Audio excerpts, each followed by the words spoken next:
Many people in our society are intuitively anti-child, which means that they automatically respond negatively to children's wants, needs, desires, just their actions in the world. Children's enjoyment often automatically produces negative feelings and negative responses in these people. When we do not examine these sorts of intuitive responses, they lead to oppression.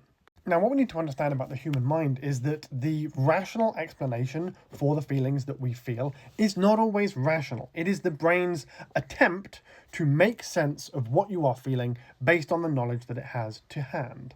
It is a post hoc rationalization, which means the rationalization comes after the fact. It doesn't inform the feeling, it is an attempt to make sense of something that doesn't necessarily make sense. And we can understand the same thing with racism, for example. Racist people have an intuitively negative response to people of colour. They then post hoc rationalize explanations for that negative response.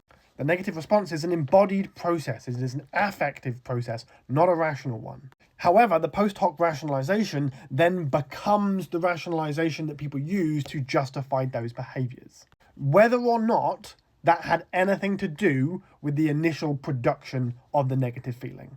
This is a truth of human psychology that we need to work around.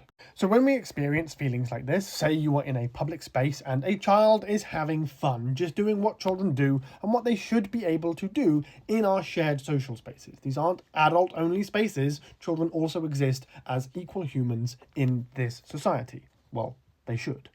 What we don't want to do is try and rationalize our affective responses. Instead, we need to sit with them. Don't come up with an explanation for why you feel that way, because you will automatically come up with something that justifies that feeling. Children shouldn't be doing that. They should be quiet. They should be seen and not heard, because the seen and not heard mentality is deeply embodied within our culture. Instead, what we need to do is sit with the feeling and process it as it is.